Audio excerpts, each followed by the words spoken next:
Welcome to the Great Detectives of Old Time Radio. From Boise, Idaho, this is your host, Adam Graham.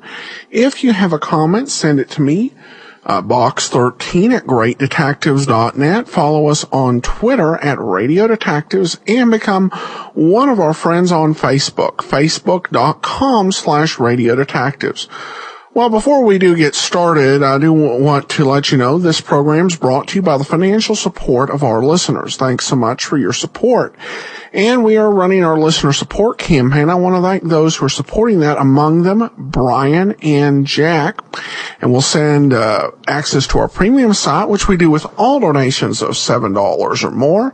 And we'll also send one of my ebooks. Now, 4 choices, either All I Needed to Know, I Learned from Columbo, or one of my 3 superhero comedy books, Tales of the Dim Night, Fly Another Day, or Powerhouse Hard Pressed. Among the options we do have, at the $20 level, we will send you a Colonial Radio Theater play. And among the programs they've done, very popular with our listeners every year, are their Father Brown and Perry Mason adaptations.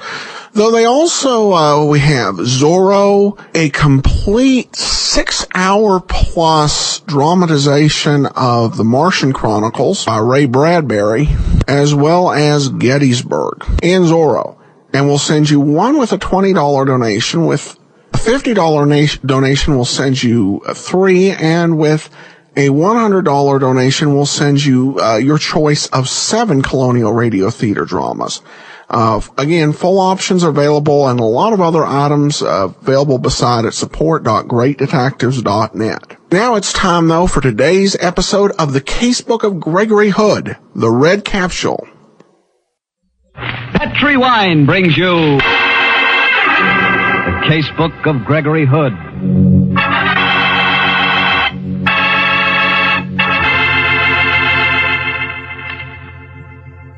Tonight, the Petri family, the family that took time to bring you good wine, invite you to listen to the story of the Red Capsule, another exciting adventure from the Casebook of Gregory Hood. As for me, I'd like to know this. Do you like chicken? Well, how do you like it best? Fried till it's golden brown and crispy on the outside and tender inside? Roasted with a savory stuffing? Or barbecued and heaped on a hot platter? Well, no matter how you like chicken, you like it better served with a glass of Petri California Sauterne. Ah, what a combination. Chicken and Petri Sauterne. They're made for each other. Petri Sauterne, you know, is an unusual white wine, beautifully golden in color, delicately fragrant. And what a flavor that Petri Sauterne has. Subtle, intriguing, really delicious. Believe me, one sip of Petri Sauterne and you'll say, that's the wine for me. And remember, you can serve Petri Sauterne proudly because those letters P-E-T-R-I spell the proudest name in the long history of fine wine. Petri.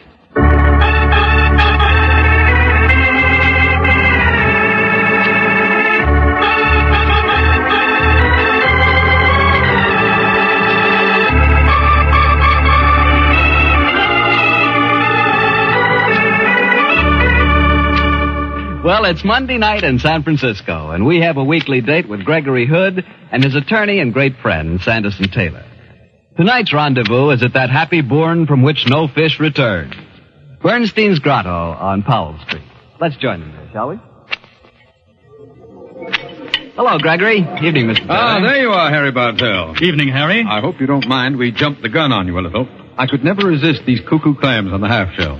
As you see, he's on to his second dozen. You'll have some, won't you, Harry? They're very special. Thanks, Greg, I will. By the way, if you can take fish 2 nights running, you're invited up to my apartment tomorrow evening. Oh, swell, Greg. What's the occasion? A friend of mine just sent me a batch of brook trout from the Sierra. Sounds wonderful. But you don't know how wonderful. I swear you've never tasted trout until you've had Greg cook 'em. Well, they won't be at their best tomorrow, I'm afraid. Brook trout is one dish that's better cooked under rather rustic conditions. For my money, the only proper way to cook 'em is in sizzling hot bacon grease in a skillet over an open campfire under the pine trees. And that, Harry, by one of those happy coincidences, cues us directly into tonight's adventure. Our story from the casebook began just that way on a certain star-clustered evening last fall. Sounds like a potent setting for adventure. Well, we found plenty of that, as usual. We'd flown out of San Francisco in my Beechcraft, complete with rods and flies and a week's camping equipment. We landed in the private field of a friend of mine in Yosemite County and hiked from there on up into the mountains. The gods were very kind to us. At first, we hit a heavenly stream teeming with hungry, vigorous fish. At the end of an exciting day's sport, we knelt by our campfire preparing the evening meal. These potatoes in the ashes are almost done, Greg. Yes, I'd better fan up the flames for the skillet. Did you slice the bacon? Yes, and clean the trout. This is the life, Sandy. And we're going to have a meal we couldn't equal in San Francisco's finest restaurant. First, the bacon. There we are. Did you hear that, Greg? I swear I heard someone calling. It's probably little Sir Echo out for his evening rehearsal for the Bohemian Grove. I did hear someone, Greg. Here in the forest primeval, where we've come to escape from dazzling wenches and murderers and all those fascinating encumbrances. What? There is someone, Greg. Yes. Who's there? Friends to this ground and legion unto the day. It's a girl. And one that quotes Hamlet yet. You'll make an interesting dinner guest. Well, go and make her welcome, Sandy. I've got my hands full here. Okay, Gregory.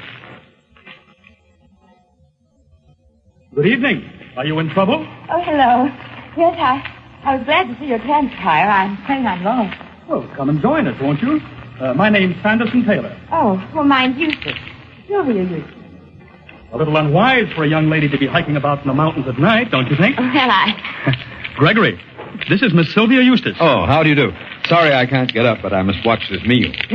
do I smell bacon? You do.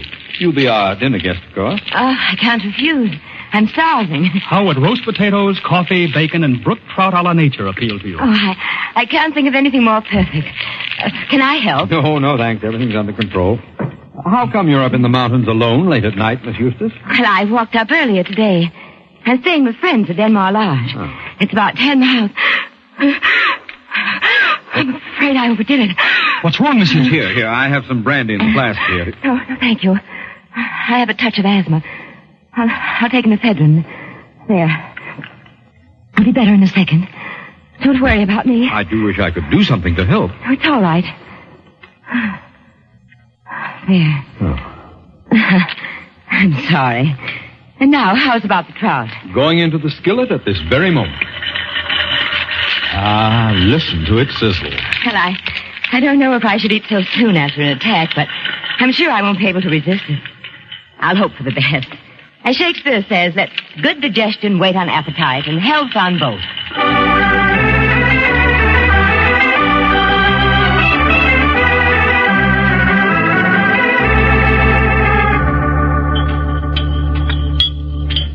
A wonderful meal. Gregory, you surpass yourself. I must confess it was mildly colossal. More coffee, Miss Eustace? Yes, thank you. Oh? Your face keeps bothering me, Mr. Hood. It does have that effect on some people. Yours has the reverse effect on me. Oh, no. No, I mean, I'm certain I've seen it before. Probably in the Police Gazette. He's always getting mixed up with the underworld. Oh, of course. How stupid of me. You're Gregory Hood, the detective. Well, detecting is a hobby of mine. Well, I've seen your photograph in the San Francisco papers. Oh, dear. I was afraid of this. Hand me my bag, please. Here you are, Miss Eustace. Another asthma attack? Yes, I knew I shouldn't have eaten that trout. I'll take another ephedrine. Fascinating objects, those tiny red capsules. They really ease up these attacks of yours, do they? Usually. There. If they don't do the trick, I can give myself a hypo. Oh! Help me! Help me! Lord, I never saw an asthma attack as severe as this. Look at her struggle. The way her body keeps arching. Sandy, this is no asthma attack. This girl's been poisoned.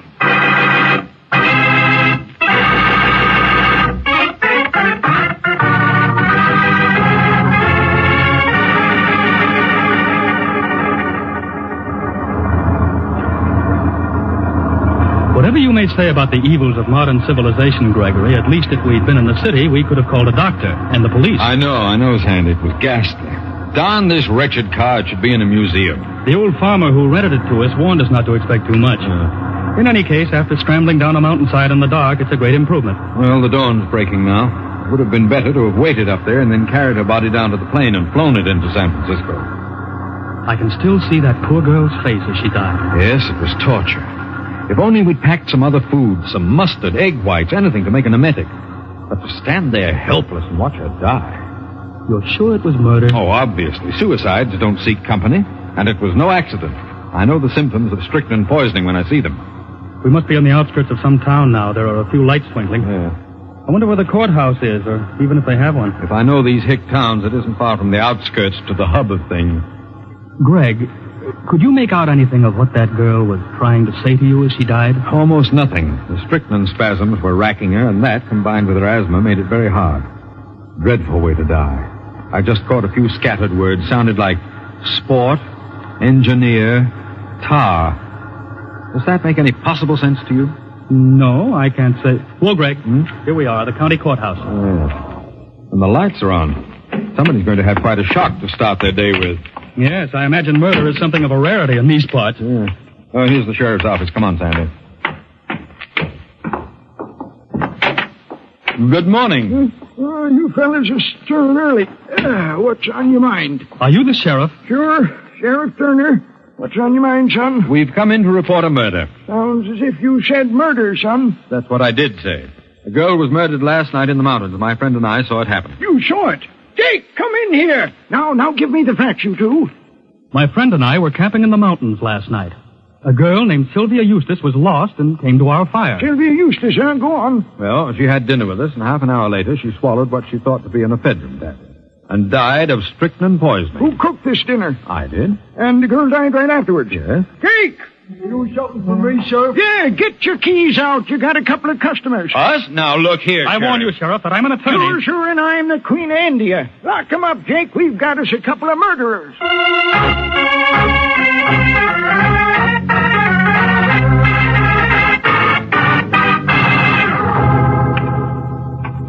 Oh, this is a crazy situation, Sandy. We come in to report a murder and then get booked for committing it. Darn these small towns. The judge is off at the other end of the county, and I can't even apply for a writ. We've got to get out of here. There's only one way that girl could have been poisoned, but we must get to San Francisco to prove it. Sandy, I tell you, we've got to get out of here. Well, there's Jake, the moronic jailer, sitting guard up there. But I don't think we can do much with him. No, he looks more in Edgar Bergen's line. Yet, did you notice he was reading detective magazines? He may be vulnerable. No harm in trying. Jake? I'm coming. What's the idea, Greg? Take your cue from me. I'll play it as it goes. What is it, fellas? My friend and I have been arguing, Jake. Oh. Well, if you call yourself friends, why do you argue? I can see that you have a terrific sense of humor, Jake. Hasn't he, Sandy? Terrific. That was an extremely funny remark. Oh, nothing, fellas. Just come sort of natural-like. I'm sure it does. Yeah. You must have your friends in constant stitches. How's that? Forget it, Jake. When I said my friend and I were arguing, what I meant was we were having a discussion about you. You see, Jake, I've always prided myself on my ability to read character. Now, is that a fact? Yeah. You read tea leaves or something? No, not exactly. But I can tell if a man's smart the moment I look at him. I sized you up as soon as you walked into the sheriff's office. There, I said to my friend, is a really smart guy who's going places. Didn't I say that, Sandy? You certainly did. Well, what do you know? Say, you fellas like some breakfast? Settle our argument for us first, Jake, will you? You've got a little more on the ball than we have. I have? Mm-hmm. Well, you're pretty nice guys, too. What'd you argue about me? Well, here's the way it went, Jake. I noticed that you had a big stack of detective magazines over there, and you were reading them very seriously. Oh, read them all the time. Yes. Read them all the time. Uh-huh. I said to my friend here, there's a really smart deputy sheriff who knows a lot about criminology and wants to go ahead. All right, Sandy? Your exact words, Greg. Yes. What'd you say next? Well, Jake, I knew you'd heard our story of the murder, and I figured that you were the smart kind of a guy who would say to himself, nobody's going to be such a dope as to walk in and report an undiscovered murder when he's the only suspect. So these guys didn't do it. Yes, Jake, that's the clever kind of man my friend thinks you are. What else did you figure? Well, that you're smart enough, after hearing our evidence, to know darn well how the murder had been committed by slipping a red capsule of strychnine in among her red capsules of ephedrine. And then you'd say to yourself, I'll bet that was done in San Francisco, and that's where the case starts. San Francisco, huh? Yes. Well, maybe you're right, fella. Ah, you're a clever man, Jake. I'd never have been able to figure that out without your help. Gregory, that's amazing. Jake is certainly quick on the draw. Yeah. Oh, just a knack, fellas. Did I figure anything else out? Yes, I said that you'd follow the thing through logically and see where it might lead. I said that I'd bet you'd say to yourself, this Gregory Hood is kind of a detective, too, and he knows his way around in San Francisco, and if I let him go, he could solve the case and give me the credit. Me the credit? Yes. And then when the election comes around next spring, maybe I'd have a crack at Sheriff Turner's job. Me the sheriff? Yes. Didn't I say that, Sanders? Yes, you did. Word for word. You guys must sure talk fast. Was that the end of your argument? Nearly. But you see, my friend here maintains that you're just a dull, obedient deputy who takes his orders and then follows them out. Now, if he's right, you'll keep us here. But if I'm right, you'll let us go before Sheriff Turner gets back at the girl's body. What do you say? What do I say? Mister, I don't know how good a detective you are, but you're sure one swell judge of character.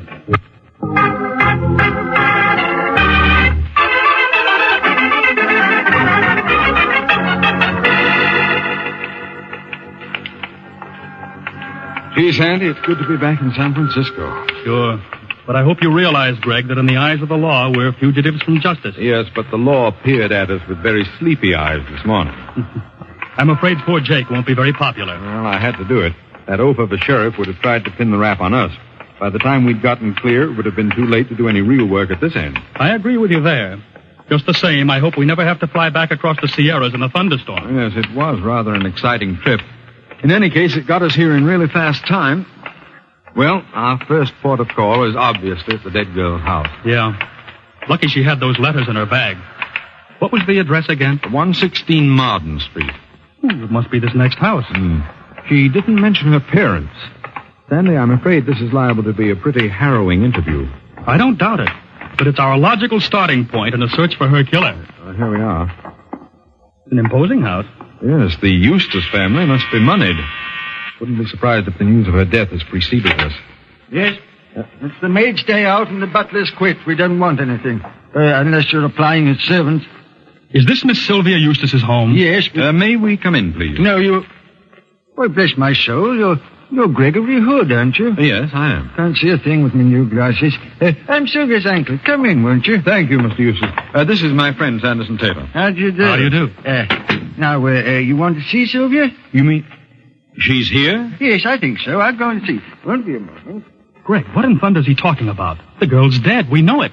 Either Mr. Eustace is definitely eccentric or he doesn't know his niece has left town. Yes, Sylvia's just coming down the stairs. She's doing what? Well, don't look so startled, Hood, me boy. Here she is. Mr. Gregory Hood, how very nice to see you. Sandy. It's the same girl we left in Yosemite County.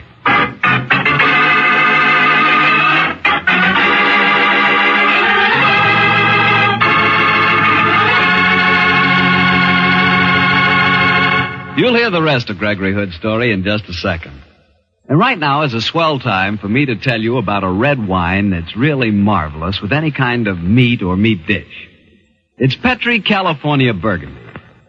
Petri Burgundy is a rich red wine, hearty and full flavor. A wine that can transform an ordinary meal into a real occasion. Tomorrow night, say, try serving a simple dish like hamburgers or a succulent beef stew with a glass of Petri Burgundy. Petri Burgundy is not only delicious itself, but it makes everything you eat taste better. So if you've been wondering just how much a good wine can do for a good dinner, you'll find the answer in a bottle of Petri Burgundy. Just make sure it is Petri Burgundy, because all Petri wines are good wines. Well, Greg, this is beginning to sound like a ghost story. You and Sandy see a girl die. You get thrown into the clink for a murder. You escape and then get back to San Francisco and walk into the girl you're supposed to have murdered. Doesn't make sense to me. Well, it didn't to us either, but of course the answer was obvious. The dead girl, whoever she was, had an exact double. It didn't take us long to find out who that double was. You seem very thoughtful to seeing me, gentlemen. Frankly, I'm staggered. So am I. Miss Eustace, do you have a twin sister? No, but you must have met my cousin Hester. People are always astonished by our likeness. Oh, see who it is, Uncle, will you please? Richard Bell, as soon as the servants go, it never stops ringing. Well, you still look puzzled, gentlemen. We are, Miss Eustace. You did say that your name was Sylvia, didn't you? Yes, I did. Why? Well, did you know that your cousin Hester had gone to the Sierras? Yes. She left 3 days ago. She's very fond of hiking, just as I am. Another thing. May I ask if you're both victims of allergies? As a matter of fact, we are.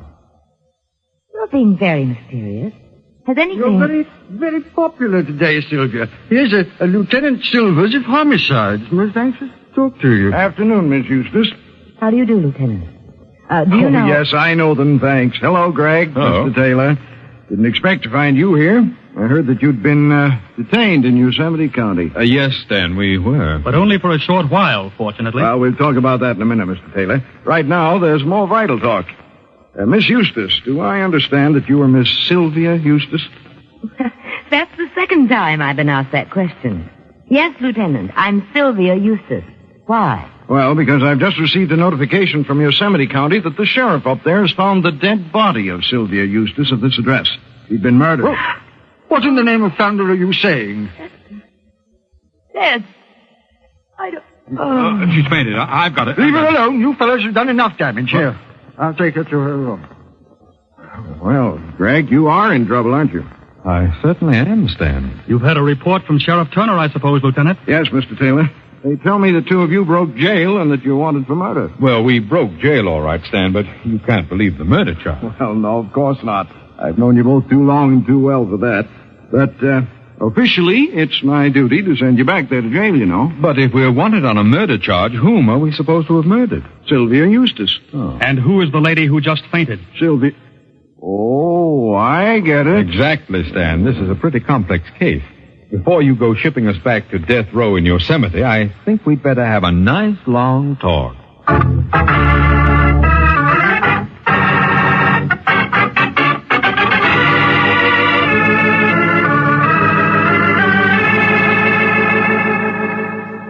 So there you are, Stan. That's the deal. Two girls, both identical in appearance, are both claiming to be Sylvia Eustace. But why, Greg? It doesn't make sense. I think it might, Lieutenant, when you consider that the Eustace family is obviously wealthy. Being the heiress might even be worth murder and impersonation. Correct, Sandy. I'm pretty certain that's the motive at the back of this mess. Well, then you think this girl is a cousin, posing as the dead girl Sylvia. Well, that's the way it looks to me. Shh, Greg, here she comes back now. Gentlemen, I think I can talk to you now. May I introduce my fiancé, Dr. Bacon? How do you do? How do you do? I'll have to warn you that Miss Eustace is in no condition to undergo any prolonged questioning. Well, we'll make it as short as we can, Dr. Dakin, but you must realize that you're involved in a murder case. How was poor Hester killed, Lieutenant? He was poisoned by strychnine contained in what appeared to be an ephedrine capsule. Oh, dreadful. Stan, do you mind if I ask a few questions? Okay, Greg. You've got to play it in your way. But if it doesn't work, it's back to Yosemite, remember. We know that, Lieutenant. Miss Eustace, are you in the habit of taking ephedrine? Very frequently, yes. What about it? Surely any person who suffers from allergies, as Miss Eustace does, would use the drug. Doctor, there's no need to get so heated. Miss Eustace, are you fond of Shakespeare? Not particularly. Certainly not the way poor Hester... I fail to see what the devil Shakespeare has to do with it. You'll find out in due course, Dr. Dakin. Tell me, Miss Eustace, to what substances are you allergic? I absolutely refuse to tolerate any more of this badgering. Oh, you call this badgering? Well, Doctor, perhaps as her physician, you'd care to speak for her. Well, I'm just a general practitioner. Dr. Sangerford is Miss Eustace's allergist. Oh, I see. Well, Miss Eustace, I'll make you an offer. I'll drop all questioning for the moment on one condition, that you let me come here tonight and cook dinner for you. What rubbish are you talking now, Hood? What do you say, Miss Eustace? In any case, your uncle commented on the servant problem, and I'm really quite a cook. Well, nothing you're saying seems to make any sense, Mr. Hood. Or else I must still be dizzy. But, very well, you may cook dinner here tonight. What menu are you planning? Brook trout and bacon, Miss Eustace. It should give us the answer to murder.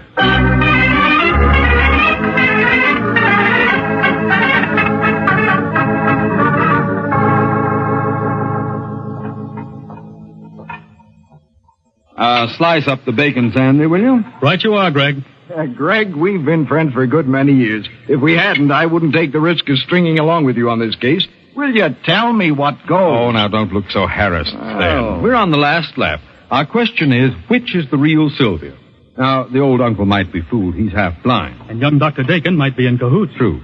So we seem to have established only two positive differences between the girls. The cousin, Hester, loved to quote Shakespeare. So did the girl in the mountain. Now, according to Dr. Sangerford, Cousin Hester was allergic to trout.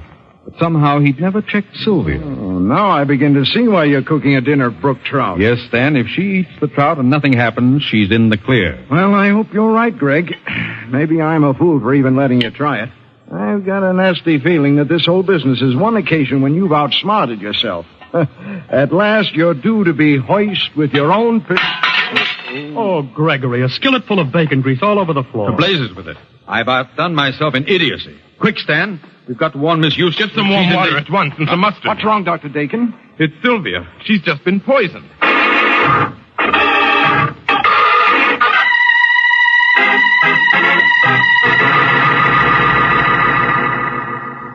How are you feeling now, Miss Eustace? Weak, Mr. Taylor. But I'm all right. It was a miracle I was here and able to apply the remedy in time. She'd been poisoned with strychnine. But this makes it worse than ever. Who'd want to poison them both? Well, Stan, I can give you the answer now. Dr. Dakin, may I ask your fiancée a few more questions? As few as possible, please, sir. Very well. Miss Eustace, you took some ephedrine a little while ago, didn't you? Yes, I did. And tell me, in the past few days, did you have occasion to give your cousin Hester any of your ephedrine? Now that you mention it, yes, I did. Ah. Just before she left for Yosemite. We were at a party. I'd forgotten to bring my capsules. I had an attack and went to Hester's bag and took several out. Later, when we were home, I refilled Hester's box for mine. But you didn't tell her about this. No, I didn't think about it. There's the answer. Poisoned ephedrine had been placed in your box, the one you left at home. Later, quite unwittingly, you refilled your cousin's box from your own, which contained the poison capsules. Then Hester's poisoning was a mistake. The whole thing was really aimed at this young lady, only the plot backfired. I see it now, but why did she pretend to impersonate Miss Sylvia Eustace? That was all part of the plot. Sylvia's cousin Hester planned to kill this young lady, then return with a perfect alibi for the murder, having deliberately been in Yosemite at the time and claimed to be Miss Sylvia Eustace, saying that her cousin had been impersonating her in her absence. But, Mr. Hood, I still find this hard to believe. Oh, it's logical, Miss Eustace. It's a plausible pattern. What made you see it so suddenly, Gregory? Stan gave me the clue. You remember the girl's dying words, Sandy? Yes, sport, engineer, tar, weren't they? Mm-hmm. But I didn't spot it until Stan started to rib me just now when he said I was due to be hoist with my own petard. I remembered that Hester loved to quote Shakespeare and that speech came from Hamlet. For 'tis the sport to have the engineer hoist with his own petard. That's the Shakespearean version of the biter bit. She was hoist with her own petard and knew it. Mr. Hood, you're every bit as wonderful as I heard you were. I can't thank you enough. You're very kind, Miss Eustace. Personally, I think I bungled the job badly. Not a bit. Come on, Sylvia. I think you should rest for a while. All right. And perhaps after that you'll keep your promise, Mr. Hood, and cook that meal. It's a date. I'd like to find out if I do have an allergy to brook trout. Are you late? Yeah. Goodbye. Well, Greg, this is all very well, but I'm afraid tomorrow we'll have some loose ends to tie off. You mean a little talk with Sheriff Turner? I certainly do. He's hopping mad. Well, Sandy's my attorney. He'll take care of it. That'll be a pleasure, but I'm worried about his deputy, the gullible Jake. I'm afraid he'll be in very bad repute. Yes, Sandy. He might even be out of a job. I hope your conscience will bother you if he is. It probably will, and I'll find him a job in Hood and Company, importers. I'd hate to destroy his faith in human nature.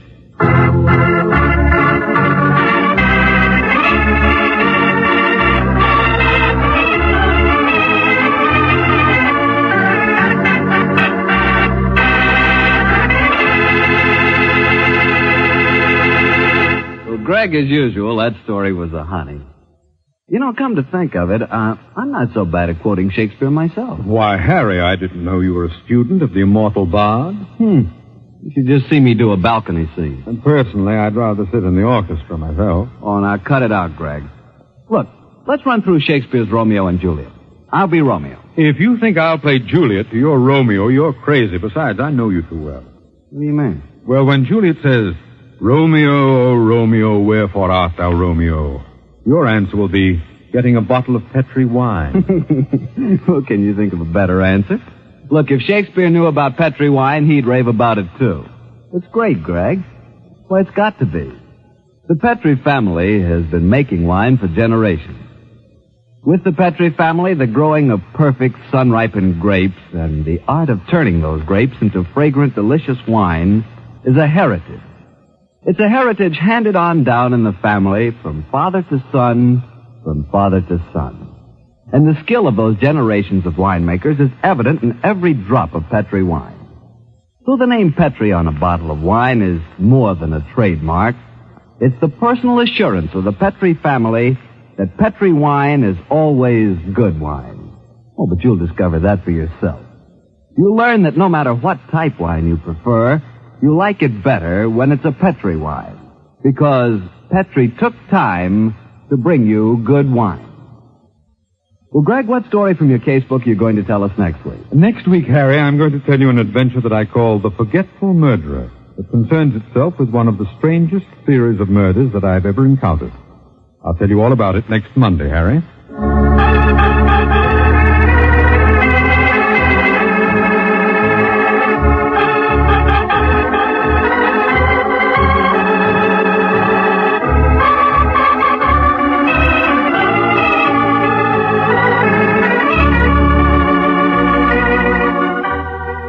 The Casebook of Gregory Hood is written by Dennis Green and Anthony Boucher. Original music composed and played by Dean Fossler. Gail Gordon plays the part of Gregory Hood, and Sanderson Taylor is played by William Bakewell.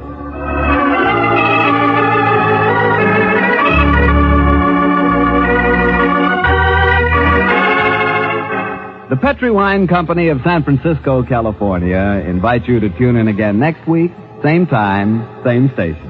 The Casebook of Gregory Hood comes to you from our Hollywood studio.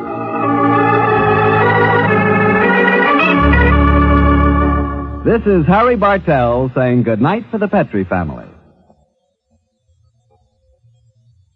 For a solid hour of exciting mystery dramas, listen every Monday on most of these same stations at 8 o'clock to Michael Shane, followed immediately by The Casebook of Gregory Hood. This is the Mutual Broadcasting System. Welcome back. What I don't really understand is how the cousin would hope to pass with the doctor fiance. And I was a little sad by the ending because I liked that she was, doing all that Shakespeare quoting and stuff. And that's disappointing when that type of person turns out to be a murderer. But justice was done. Even though the deputies sound like he should have been voiced by Red Skelton. All right, well, on to some listener comments and feedback. And we start with this from Jack, who says, Dear Adam, I think you have one of the best lineups at the moment of any detective podcast. Johnny Dollar, Gregory Hood, Nick Carter, and the lineup are all top-notch shows.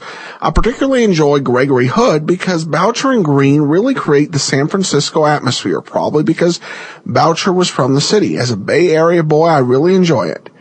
Thanks so much for your comment, Jack. And it's definitely an interesting program, one of the rare San Francisco programs. And for a study in contrast, immediately after the Casebook of Gregory Hood, we'll be bringing you Pat Novak for Hire, which I guess maybe it's still San Francisco, but a different part of the city, because Richard Breen, who wrote Pat Novak for Hire, also spent many years in San Francisco. That does bring me to another point. When I was doing the last listener support campaign in August, I announced that there would be 2 different programs that would be between the Casebook of Gregory Hood and Pat Novak for Hire. We'd do Man from Homicide and then Homicide O'Kane. And then at the very end of the season, we would be starting the Crime and Peter Chambers. Well, we had something very fortunate happen in that we discovered 3 more Australian episodes of The Amazing Mr. Malone that I was not aware of when I made that announcement. Plus, we discovered that Having a Wonderful Crime really should be tied in to the Mr. Malone series. And we discovered a couple lost episodes of the Casebook of Gregory Hood. Which is to say, because I'm trying to time this so that we get 4 weeks where we have Pat Novak for Hire and Dragnet airing at the same time to recreate that experience for listeners who heard Jack Webb doing Pat Novak on one station and then heard him doing Joe Friday on another, these 2 very different roles. We won't actually do those 2, we won't do Man from Homicide after the Casebook of Gregory Hood. And we won't get to Crime and Peter Chambers this season, but we'll take both of those programs up. I think I'll announce now, those 2 will be the first 2 programs. We'll do Crime and Peter Chambers and then Man from Homicide out of the chute when we start adding new programs in our 6th season, which will start in November. And Homicide O'Kane will actually be heard on Saturday after Police Blotter and before we get into Police Headquarters. To Jack's question or comment, I appreciate it. I think this lineup is actually going to be stronger as things go on. Once we have the Saint, we'll have Vincent Price as the Saint on Mondays, Philip Marlowe on Wednesdays with Gerald Moore, Nick Carter with Lon Clark, Johnny Dollar with Bob Bailey, and Dragnet with Jack Webb. Of course, we'll have something else on Tuesday, though that will tend to rotate a little bit. But looking forward to it. I think there's still so many interesting shows to play, and I'm glad folks have enjoyed what we brought them up till here. And then Brian says, love the podcast. You help many people to enjoy hours of relaxation every week. And I even managed to learn a thing or 2 about old-time radio. Thanks and keep it up. Well, you're welcome, Brian. And before we go, I do want to encourage you to support our listeners out there who have not donated, to support our listener support campaign at support.greatdetectives.net. And since Gregory Hood collects antiques, these books aren't quite antiques, but they're pretty interesting. They are Michael Shane books written in the 1950s and 60s and printed in the 50s and 60s.